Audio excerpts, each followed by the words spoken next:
This is a Bramble Jam podcast.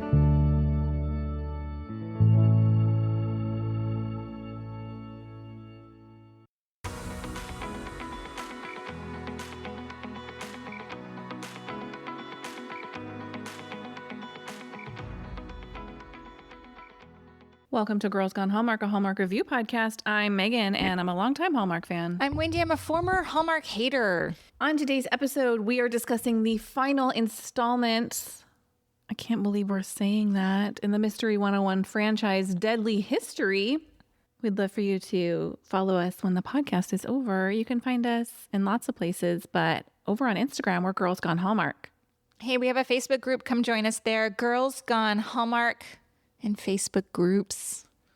We haven't mentioned in a while, but we do have a Patreon account, which is a fan-supported situation. And while we don't really talk Hallmark over there, we drop new episodes 4 Mondays a month.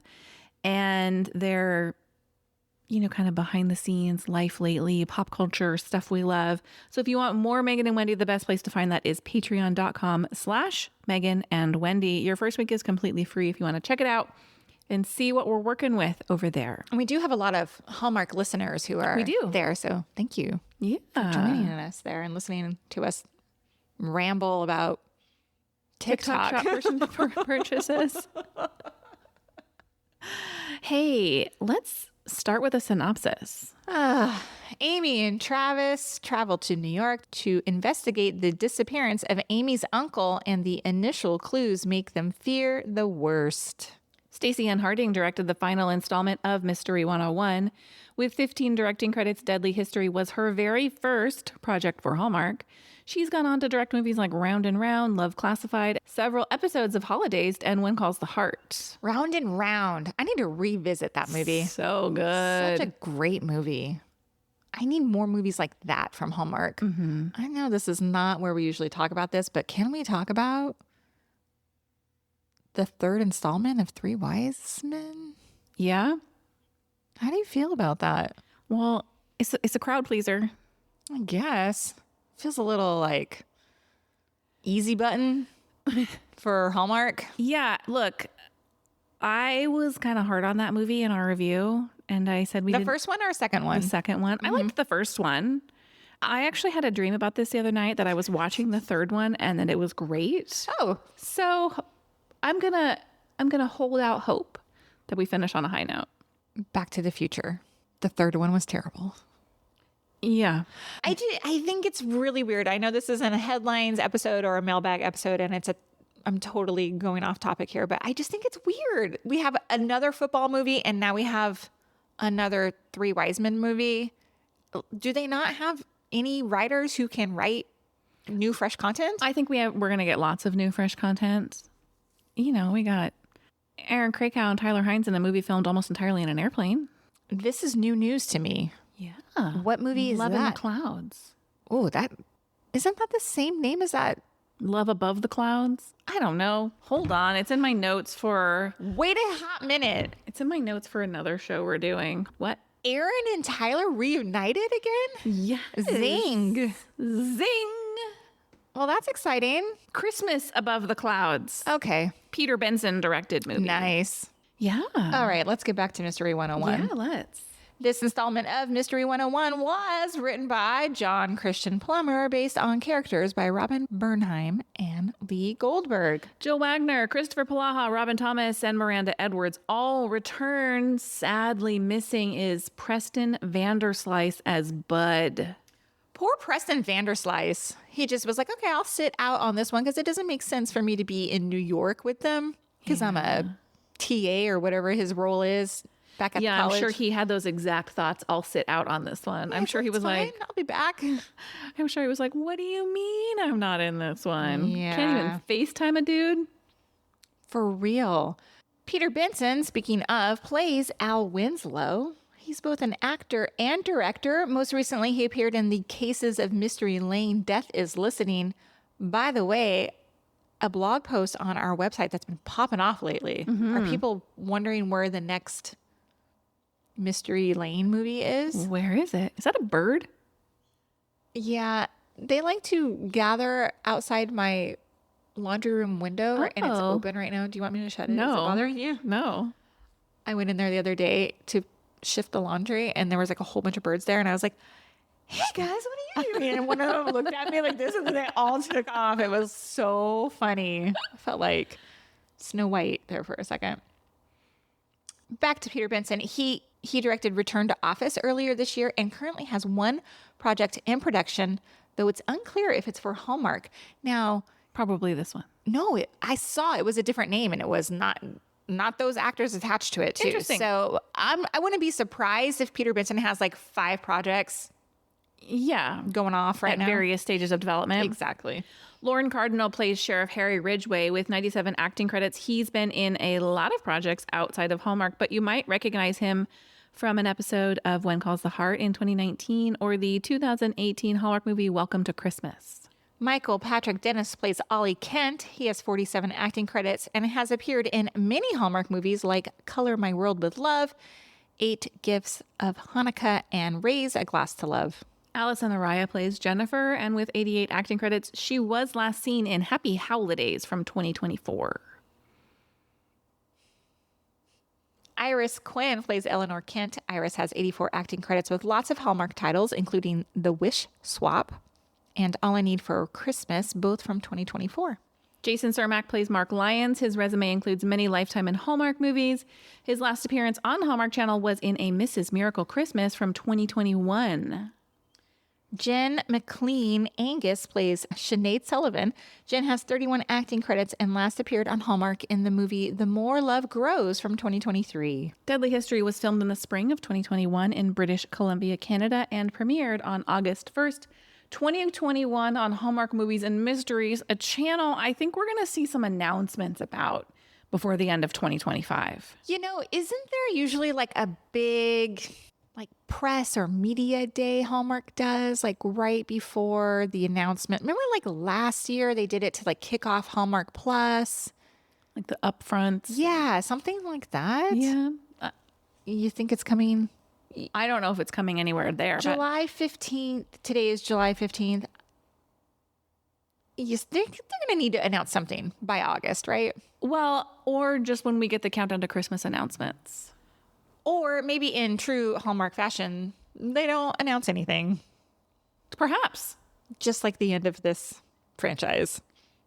Perhaps. Let's take a quick break and come right back with our first impressions.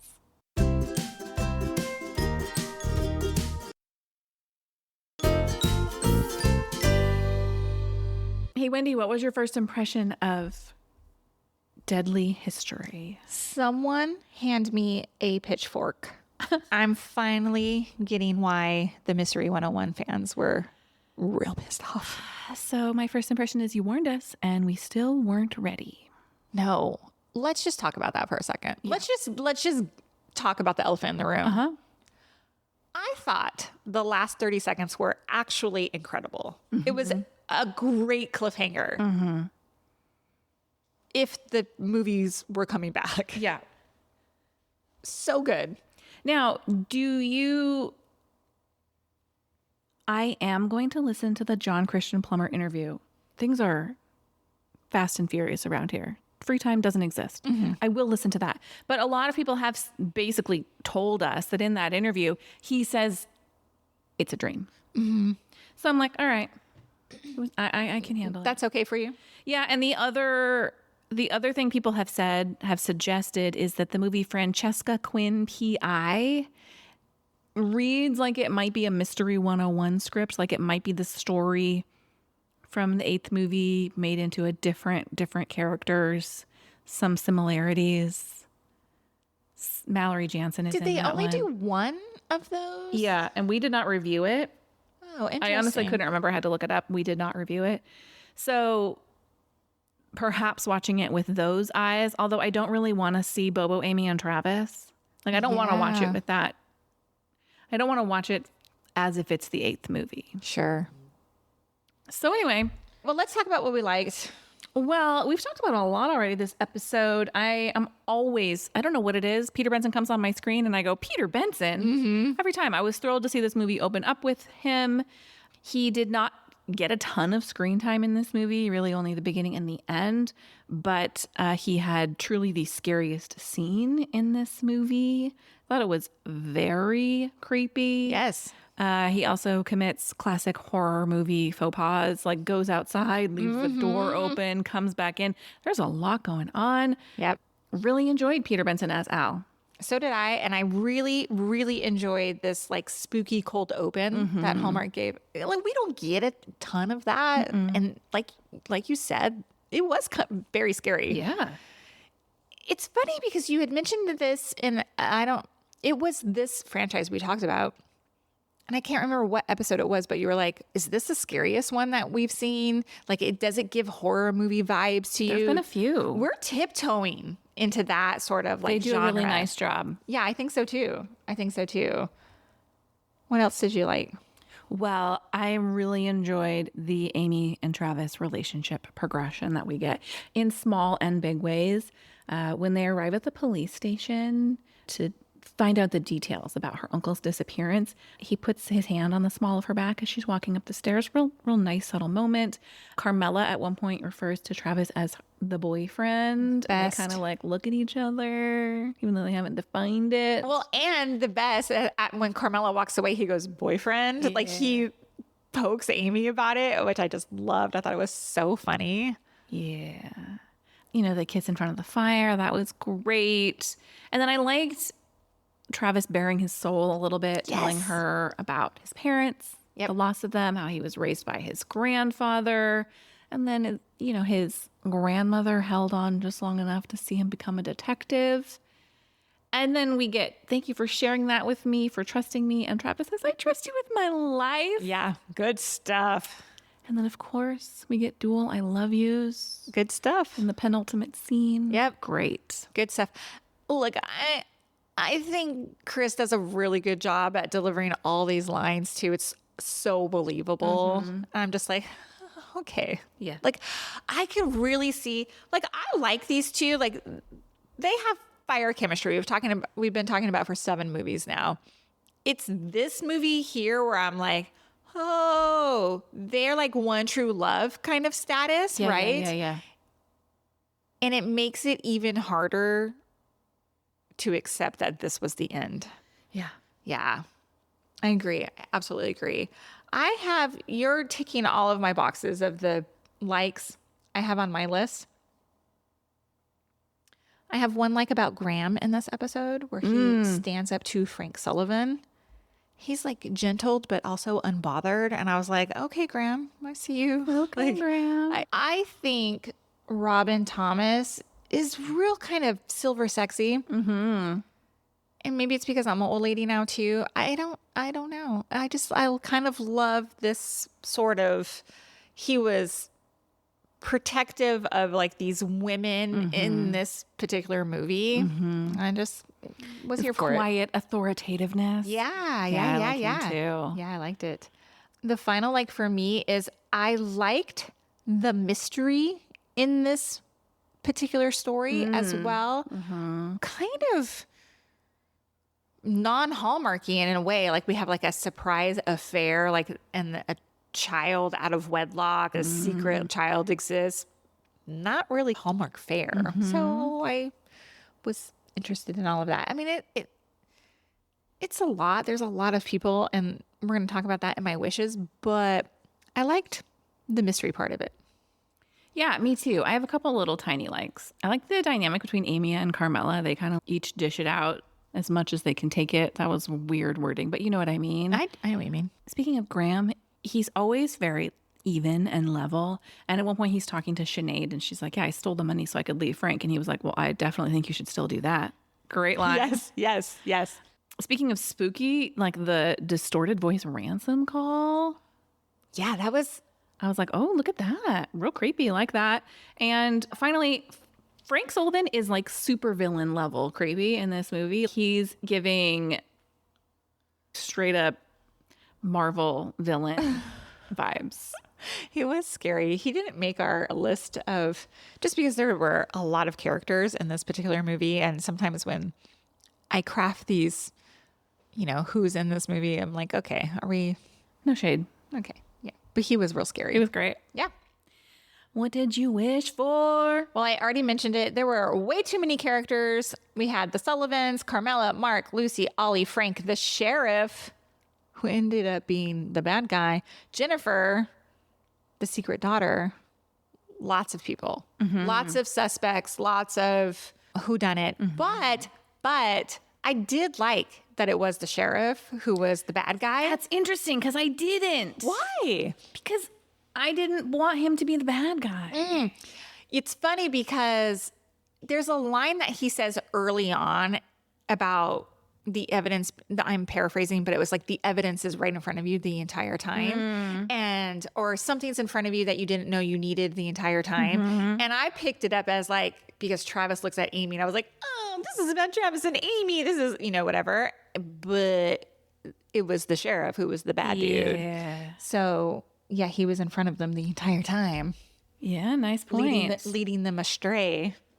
Yeah, I'm not sure why, but that one stung a little bit to me when we realized. I think it's him. because it's like an older man in authority. You feel very like duped. Yeah, probably. Can we talk about Amy's complete lack of self-preservation? Like when she stands back up on the boat after being shot at? Yes. Like, Amy girl, stay down.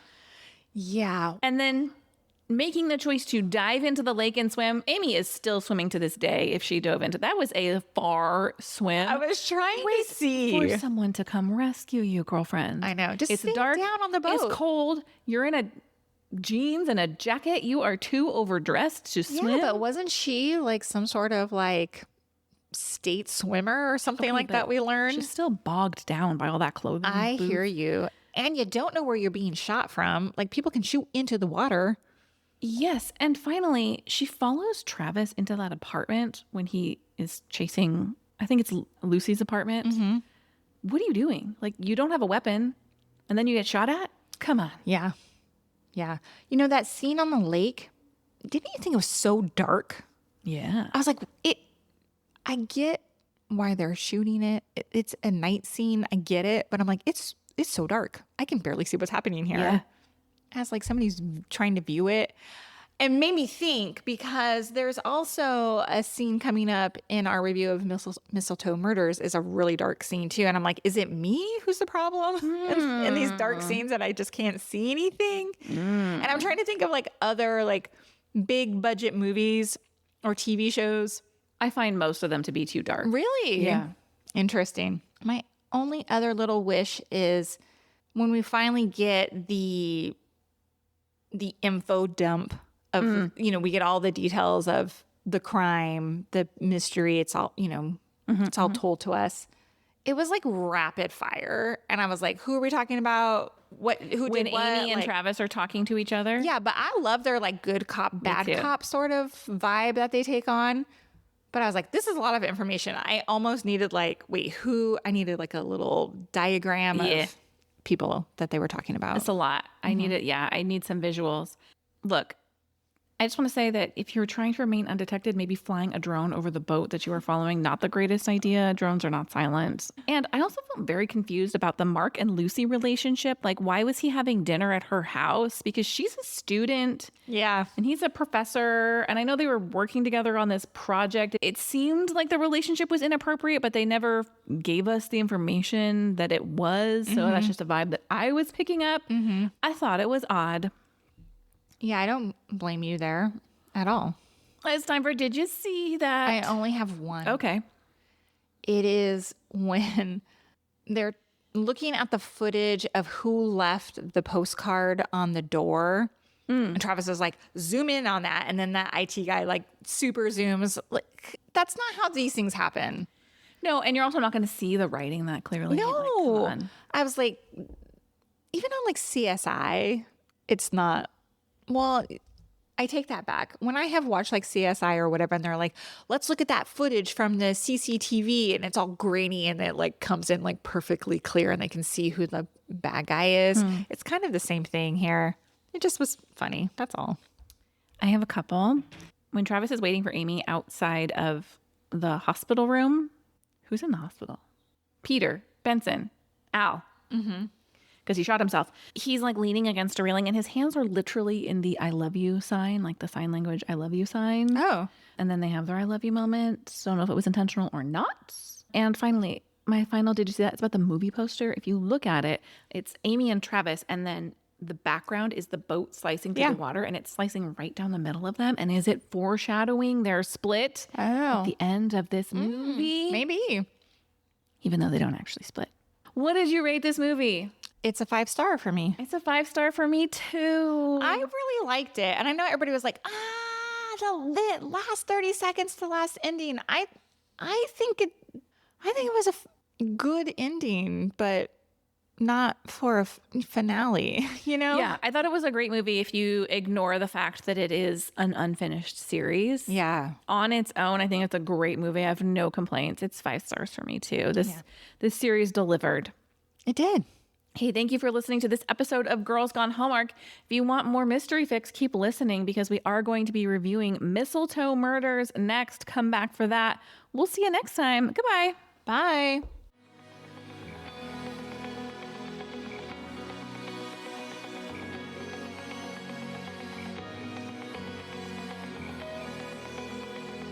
All right, friends, before we go, just a quick heads up. You're about to hear some ads. These little gems help us keep the show running and the Hallmark love flowing.